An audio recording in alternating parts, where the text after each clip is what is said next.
Oh my god, is that a baby up here in the rafters? We gotta get you someplace safe, baby.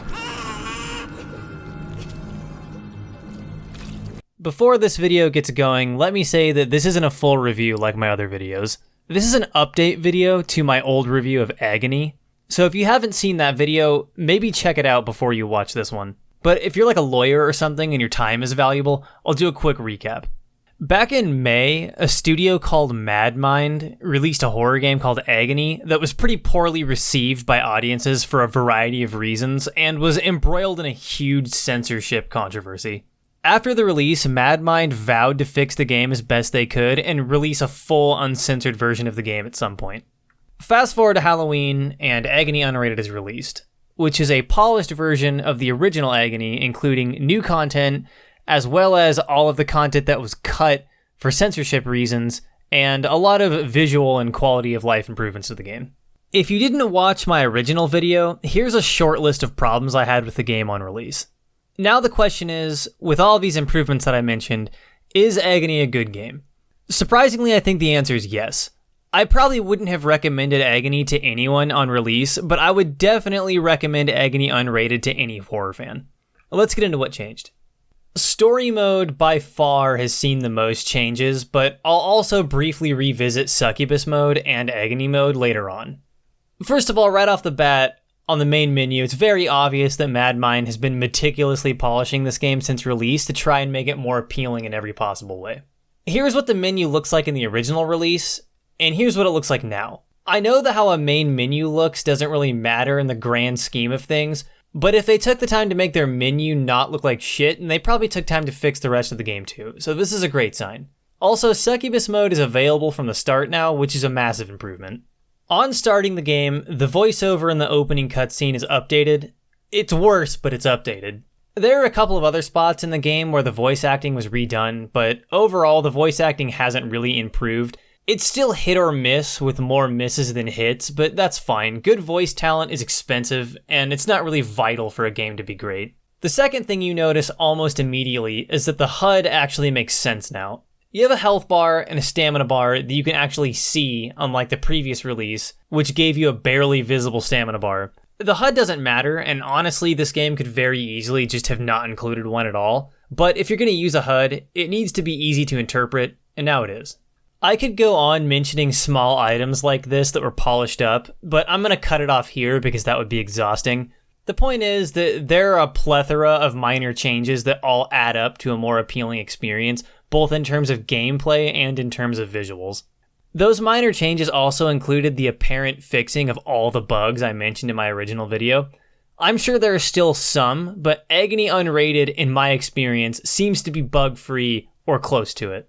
Mechanically, there are 3 changes that massively improve the way this game feels to play. First and most importantly, there's a new minimap that shows all of the game's hundreds of collectibles. This means you can now more easily explore this game's immense maze-like environment and seek out all of its secrets. Agony Unrated is far more of a hell-based exploration collectathon than it previously was, and this is exactly what it needed. This is further reinforced by the second mechanical change, the option to turn on a new, more intuitive checkpoint system that fixes the tedious disaster that is the original checkpoint system. This is coupled with a rebalancing of enemy locations and encounters that make exploration way less tedious. The third mechanical change is a little bit more subtle. The completely pointless skill system from the original game has been completely overhauled to be way easier to understand and be slightly more useful. It still isn't great, but what the skills do is very clear, and it's actually obvious that you can use the torch as a weapon in some situations now, and that's good. Speaking of using the torch as a weapon, that terrible boss fight from the original game is now a properly implemented secret encounter that is a little bit more justified in its obtuse nature.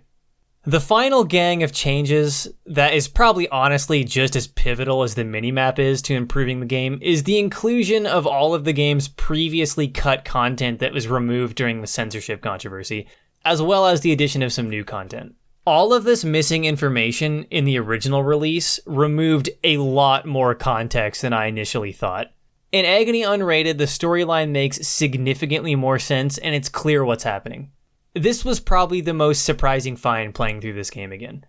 What was once a barely intelligible story about a man trying to escape hell is now a tragic story of a man being used as a pawn by forces he can't control and doesn't understand. That is far more indicative of what you would expect from a game about eldritch hell gods and demons. As for the other game modes, Succubus mode is relatively unchanged. I'm not sure why the minimap wasn't included, but I suppose since the threat of death is virtually non-existent, the idea was to make you actually work for the collectibles and secrets. I disagree with this, but it's an okay choice. Agony mode is still really boring and tedious, and for some insane reason, they chose to include the old, barely legible map rather than adapt the new one from story mode. The biggest lingering issue Agony Unrated still has is the poor execution of the possession mechanic. It is streamlined somewhat, and the game is a lot more clear about when and how you can possess enemies, but it's still obvious that the original idea of possessing different demons to complete different tasks and puzzles is missing. Possessing a demon still gives you this hideous filter that ruins the game's otherwise beautiful and surreal landscape, and it also takes away your ability to pick up any items or to see the minimap, destroying all of the exploration mechanics for the duration of the possession. This possession mechanic could be completely cut from the game and it would be fine, and that's not really a good sign. In conclusion, yeah, I think Agony is a pretty solid game now. Madmind Studios busted their ass to fix their broken game and deliver the content they promised their backers. They even gave a free copy of Agony Unrated to anyone who bought the original release. Agony Unrated is a fine horror game, as well as a huge victory in the battleground of censorship in video games. If you're a fan of the horror genre, you should check it out. You should also be on the lookout for Madmind's next game, a new horror game titled Paranoia. Madmind has proven that they are capable of learning from their mistakes, and I'm positive that the lessons they learned from developing Agony, combined with the obviously talented team of artists they have access to, is going to produce something great. Well, that's the Agony update. If you want to see more content like this, make sure you subscribe. Also, follow me on Twitter, where I'm very active and all my tweets are 10 out of 10 masterpieces. I also have a second channel where I upload a podcast that sounds like this. Jacob will literally stop everything and will just go and turn it off. Yeah, whatever is going on. It's fucking distracting. What do you mean it's distracting? It just is. It bothers me. Tune it out. What are you, so autistic that you can't tune out the television while you're pounding a lady? It also depends on like what is on the TV. Thanks for watching, and I'll see you in the next video.